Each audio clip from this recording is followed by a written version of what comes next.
everybody in the neighborhood like, bro, Denzel in town. I was going every day once I found out they was doing auditions in the AT&T building. I was going every day. Mean woman up there, bro. Mean lady at the desk. It was like she was just tired of seeing just me. But I'm trying to be, I heard all these stories about people being consistent and all that. So I'm like, I'm going to go every day. I'm working on my story. So I can be doing stuff like this, saying, I went in there every day. I didn't take no for an answer. You know what I'm saying? So every day she was getting an attitude. Sir, there are no openings. We're not doing anything right now. We have your number. We'll let you know. People coming behind me, nice as ever to them. She talking sweet to everybody else. Promise, bro, no gas. On Jesus but no Christ. She being mean, super mean. One day I went, this what happened at work. Lady behind me was crying.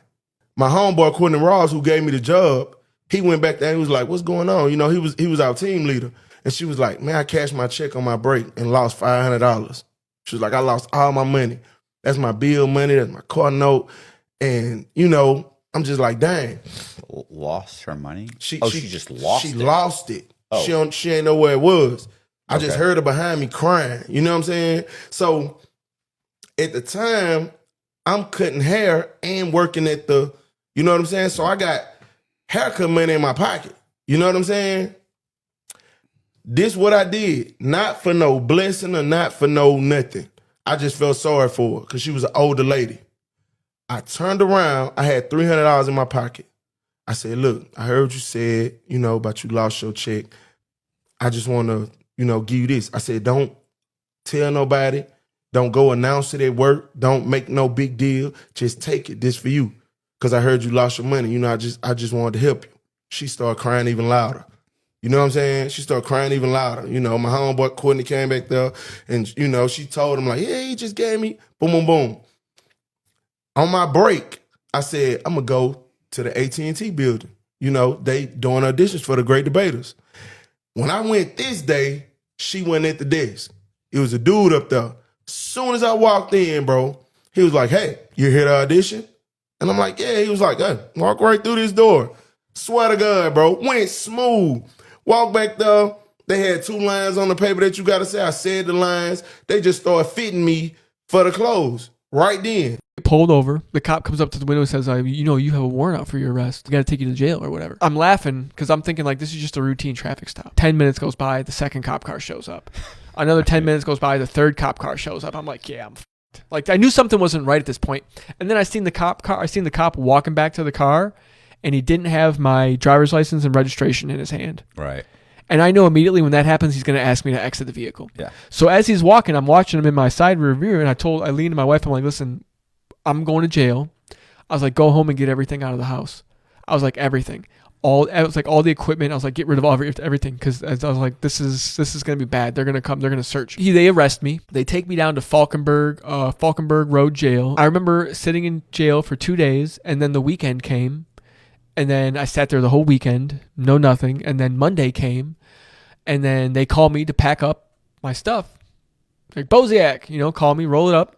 I roll up all my shit. I walk out, still don't know what's going on. A U.S. Marshal shows up at the jail to pick me up to transfer me from Falkenberg Jail to Pinellas. So I went to Pinellas County Jail. I went to court that day and they let me out. My sister had lost her engagement ring. My mom says, oh, did you ever get a new ring? Did you get this check from State Farm to get your new ring? And she said, oh, no, I didn't tell you? Oh, Mom, this is what happened. She said, I lost the ring. I claimed it with State Farm. They sent me the check and we were going to go and look for new rings. And she said, goes to pick up her son. I want to say it was Jake, goes to pick him up from school one day and walks as he's getting in the car. He said, Mom, you got to park. My teacher wants to see you.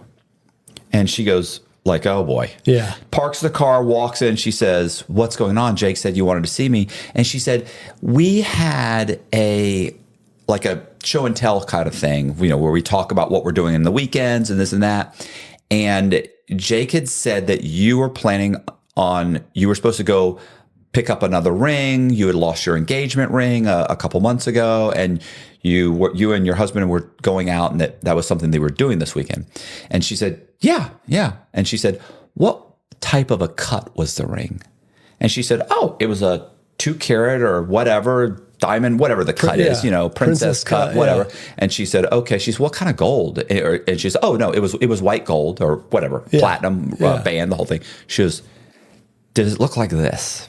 And she went, oh my God, that's my ring. Where did you find it? She said, I don't know how, but I walked to my car after school a couple months ago. It was I saw it on the ground. I picked it up. I realized I brought it home. It was real. My husband was like, that's real. Brought it back and it's been sitting in my desk. And she said, here's your ring. And I went, sweet. And you got the check from State Farm.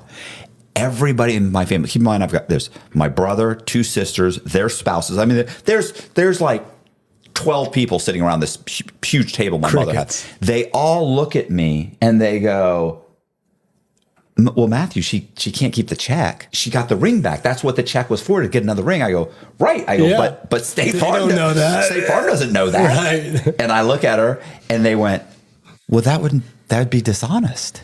Are you people? Listen, my girlfriend looked at me at the time like she's looking at me too. Yeah, okay. Yeah. Oh yeah, I wasn't thinking. I'm like, okay, clearly my reaction isn't correct. And as soon as that whole thing died down, I turned around, I said, is something wrong? She goes, I don't know what the up with your family.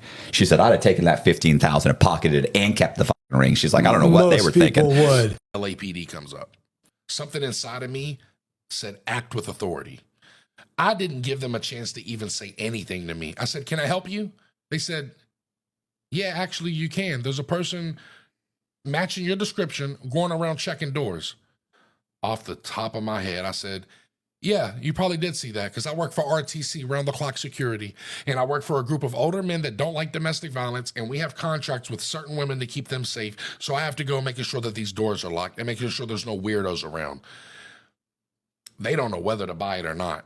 I don't know if it's going to work. What's your name? And I was like, Mike Shishamish. They're like, Mike, what? I literally looked at him and said, Mike, I don't know the name, so why do you keep asking?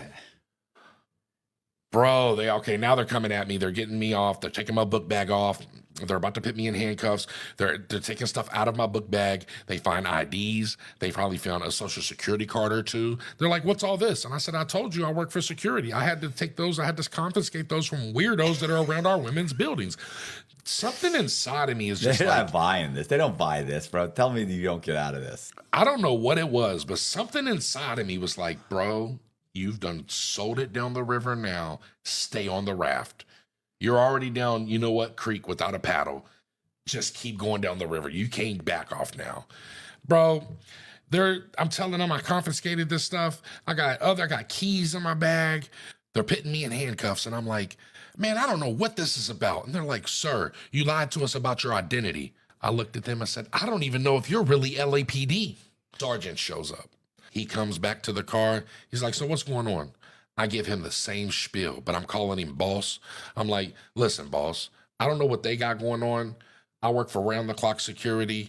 Yeah, I lied to them about my identity. I can't be telling people who I am. He goes back, talks to them.